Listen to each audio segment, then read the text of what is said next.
ஒரு நாளும் மக்கள் எதுக்காக நீங்கள் இறைவனை வணங்குறீங்க? ஏன்னா இது தவறு சொல்லலை. அன்றாட வாழ்க்கையில் நமக்கு தேவையானது பணம். பணம் இல்லைன்னா ஒரு மனிதன் பிணத்திற்கு சமம் அப்படின்னு சொல்லுவாங்க. அந்த பணத்தை சம்பாதிக்கிறதுக்கான வழி, வறுமை நீங்கி செல்வம் பெருகிறதுக்கான வழி தான் இன்னைக்கான இந்த நிகழ்ச்சியில் நாம் பார்க்க போகிறோம். 3 மந்திரங்கள்.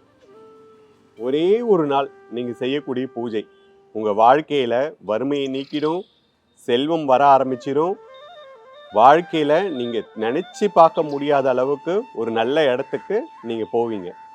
அதுதான் சுக்கிர பூஜை. இந்த சுக்கிர பூஜை அப்படின்றது என்னைக்கு செய்யணும்? வெள்ளிக்கிழமையில் செய்யணும். சரி, இந்த பூஜைக்கு முன்னாடி ரொம்ப முக்கியமானது என்ன அப்படின்னா, இந்த பூஜை எப்போ பலன் தரும் அப்படின்னா, நம்ம 3 விஷயங்களை பின்பற்றணும். 1 தன்னம்பிக்கை, விடாமுயற்சி, அதே மேல இறைவன் மீது முழுமையான நம்பிக்கை.